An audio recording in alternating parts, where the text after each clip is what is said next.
John Milligan, Managing Director, Silky Legs, Frederick Street, Leicester.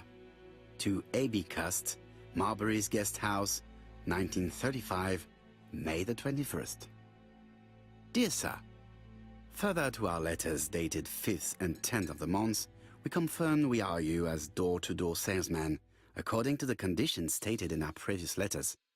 We will send you the articles by mail and also a Redfield typewriter you will be using for every business letter. Regarding the schedule of your rounds, please do as following. June 21, Andover. Arrive by train the 20th in the evening and get a room at Station Hotel. Start your turn in the north part of the town.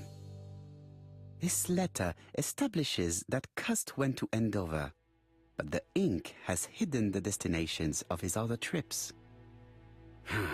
I know from Mrs. Marbury that he went to Churston. I just have to show that he went to Bexhill, and I will have proved that he was present at all the crime scenes.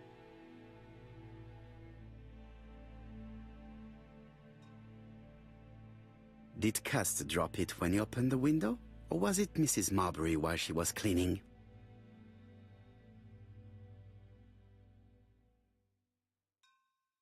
I have to get the ribbon. How am I going to do it?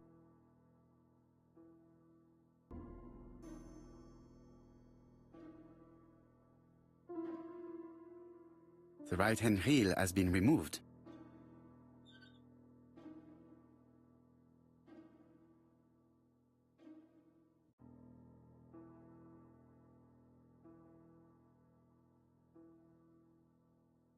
The left-hand heel has been removed.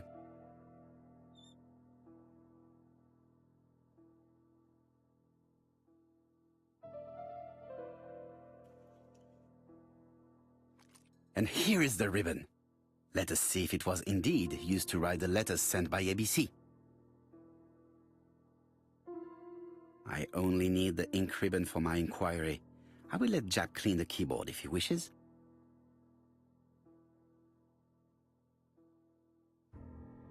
All the letters announcing the murders were written on Cust's typewriter.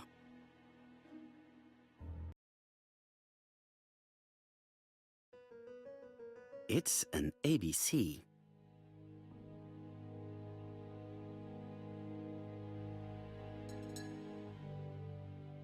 A long-bladed knife. A murderer's weapon. This object will probably be useful to me.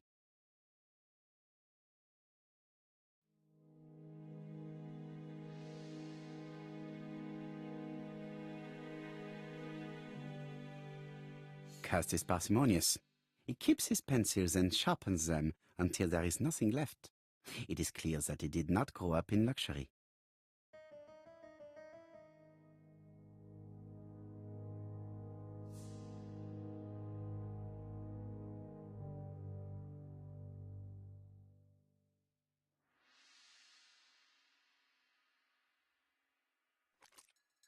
This knife is very useful. Who knows? Maybe it never cut anything other than string. Stockings. Let us now try and get our brain cells to work.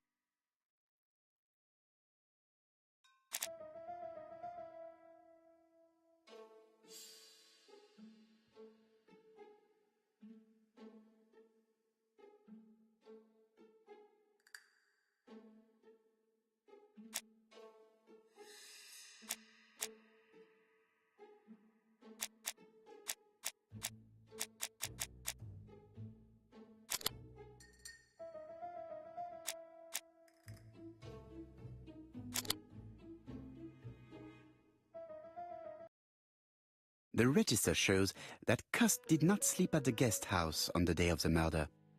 Where was he? Bexhill. The Bexhill paper reveals it. Cust bought this newspaper in Bexhill on July the 25th. No use continuing the inspection of this room. I've seen all there is to see.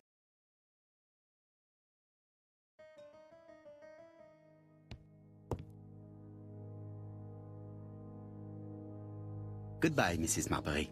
Thank you for your help. Bye. Ah, Chief Inspector. I was about to leave. Good evening, Chief Inspector. Welcome. Please excuse me, I must go to the kitchen. I'll leave the key of Mr. Cust on the counter. I'm sorry I'm late. I've spent ages with the Doncaster police. And you? I have established one fact. On 3 occasions, Cust was at the scene on the day of the crimes.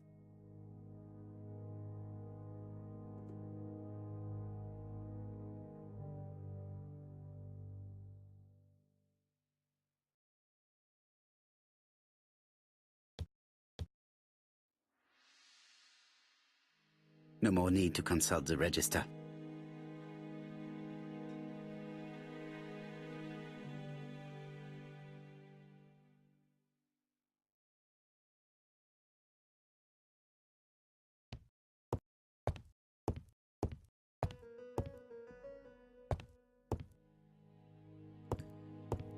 I had best talk to Jap. I've listened closely to what you have to say, Poirot. For me, there's no doubt Cust is guilty. Do you have any element that might prove the contrary? That is what we're going to look for. Let us now try and get our brain cells to work.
The evidence against Cust is overwhelming. His presence at the scenes, the knife, the blood-stained shirt, the ABCs in a box. C'est vrai. However, the blood Mrs. Marbury saw on Cust's shirt may have been his own. According to his medical records, he suffers from hemoptysis. The murderer cut Sir Carmichael's throat from behind, and the blood spurted outwards. You would expect the murderer's shirt to be stained on the sleeves, not on the buttonholes. Yet we see quite the opposite. You would expect the murderer to keep the newspaper articles about his crimes. But Cust's collection starts in Cheston, as if it discovered the case rather late. I agree it's troubling, but it doesn't change my mind. There's small details that we should be able to clear up by questioning Cust. When can you talk to him? Doncaster is sending him to us on the first train. Are they questioning him already? He says he can't remember a thing. It's plausible. Doctors say he suffers from absences and amnesia. Mrs. Marbury has confirmed this. He may have done the murders in an altered state. A familiar situation. It's not enough to clear his name. Dr. Thompson insisted that even if you don't know what you're doing, you never commit a murder without wanting to. Très intéressant. I shall remember that. Right. I'll go and examine the suspect's room. Chief Inspector, I took the liberty of removing a few clues to examinatum. All right, we'll discuss them tomorrow. In the meantime, I'm going to see if you've missed something.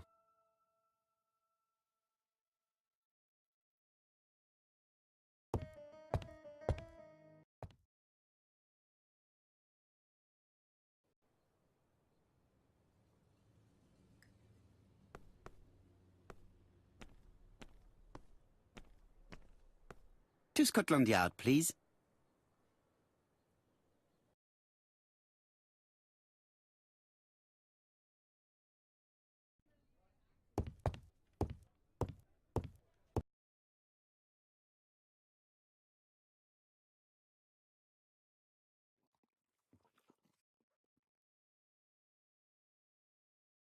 This man is not in good shape.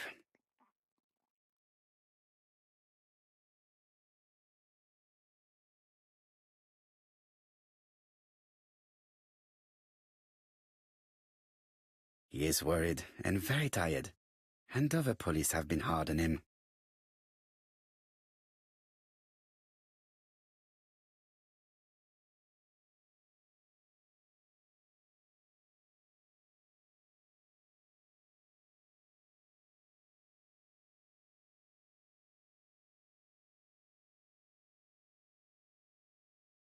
What do you want from me?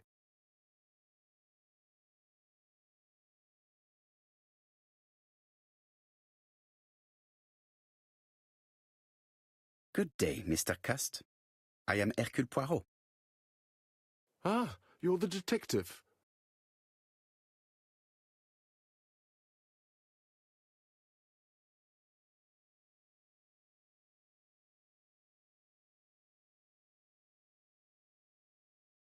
Yes, I am the person you have been sending the letters to. I didn't write these letters. I've already said so.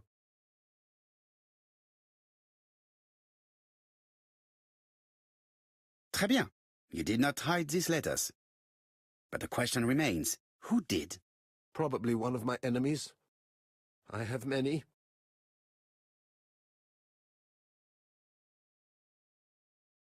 You are capable of murder, Mr. Cust. It's true.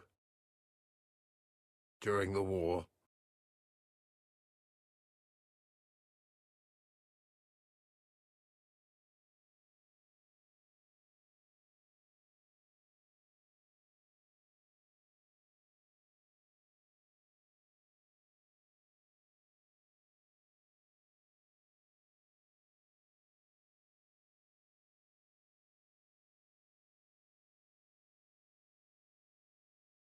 You suffered during the war. It's true. I was wounded. I suffered. But the army was the only place I didn't feel inferior. No questions. Just orders to follow. But ever since you were wounded, you have absences, bouts of amnesia. And headaches. Professor Clark treated you. Yes, a few years ago he really helped me with my burned throat.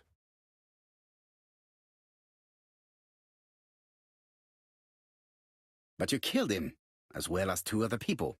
That's what they all say.